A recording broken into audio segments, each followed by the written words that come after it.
Thanks so much for joining us here at noon. I'm Felicia Lawrence along with meteorologist Sean Ash, and it's the first day of fall, people, and it certainly looks like it outside. Yeah, it does. Rain, less sun. Yeah, and that's going to be the theme here for this week. We try to kind of pound that drum, but we're going to cash it all in for a nice sunny and relatively warm weekend as well. Oh, yeah, okay. There you go. Let's get right into it here. I'm going to show you some of our NDOT cameras. We got an accident, unfortunately. Looks like there might be an injury with this one. Not sure if it's weather related, but this is 465 and 70 East there. You can see on that overpass, and you can see the wet roads. We try to sound the alarm bells. Hey, we're going to have a wet commute here over a good portion of the state, and that's how things are playing out. Different ball game over northern Indiana versus the central and eastern and southern parts of the state. Nothing severe about this, just some good old-fashioned rain. Much needed, I might add. The heavier pockets are setting up here from Linton, Vincennes, Bloomington. Little gap in the rain now there in Columbus. That'll be short in nature. And as we work through the afternoon, the focal point for this axis of rain with embedded thunderstorms will start to drift east and southeast of Indy. These are humid temperatures that I'm showing you, 65 to near 70 degrees. Mentioned the focal point for rain will be over the southeastern part of the state. That's also where there's a higher chance of some severe gusts, especially in Ohio and Kentucky. We shut the bulk of the heavier rain down by about 9 o'clock, but fog could become a big issue for tomorrow morning's commute. We'll have more on that and the 7-day here in just a few minutes. Each one of us must take responsibility for the choices we make, because those choices can cost lives, including your own. We've been following a violent weekend across Indianapolis. At least 13 people were shot across the city, including a mass shooting where 2 people were killed and 5 others injured. And new this afternoon, the coroner is now identifying those 2 people killed as 38-year-old Rodney Taylor and 29-year-old Dante Hogans. The mass shooting happened early Sunday morning just off of Shore Terrace and Eagle Creek Parkway. A police report says 57 officers responded to the scene. Police say a disturbance occurred before the shooting in the parking lot around 2 a.m. That shooting shaking the community. Now officials and local leaders are speaking out against the violence, pushing for solutions. It just got to stop. It has to stop.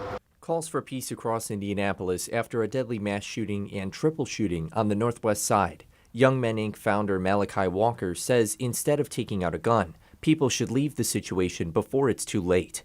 After violence happens, he shares this message with his parishioners. When there's a loss of life due to senseless gun violence in the city, our main thing is to gather together in prayer. Prayer changes. I strongly believe that. Walker says without prayer, gun violence could be even worse.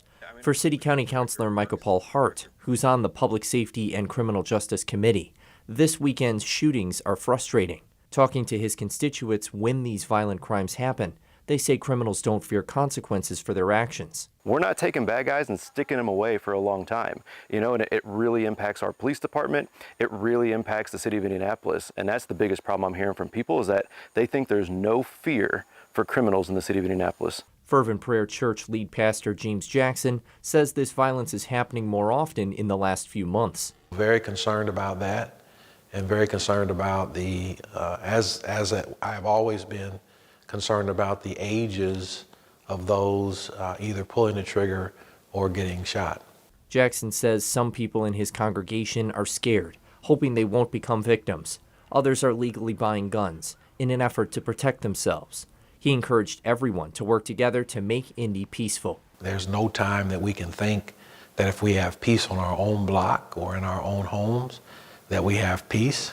It's when the whole city has peace that we will truly have peace. Brandon Schaff, 13 News. Thank you, Brandon. And just before that mass shooting, officers were on the scene of a triple shooting. It happened around 11:30 Saturday night, also on the Northwest Side. Officers did detain a person of interest. That 21-year-old man has now been arrested, and he faces several preliminary charges, including criminal recklessness. And a developing story now. The ACLU just filed a lawsuit against Ball State University's president. This comes after the university fired an administrator for making a Facebook post about the assassination of Charlie Kirk.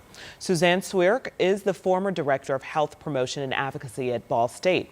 The university terminated her Wednesday. So here's how the ACLU is responding with a lawsuit, and it says in part, people do not forfeit their First Amendment rights when they are hired by government institutions.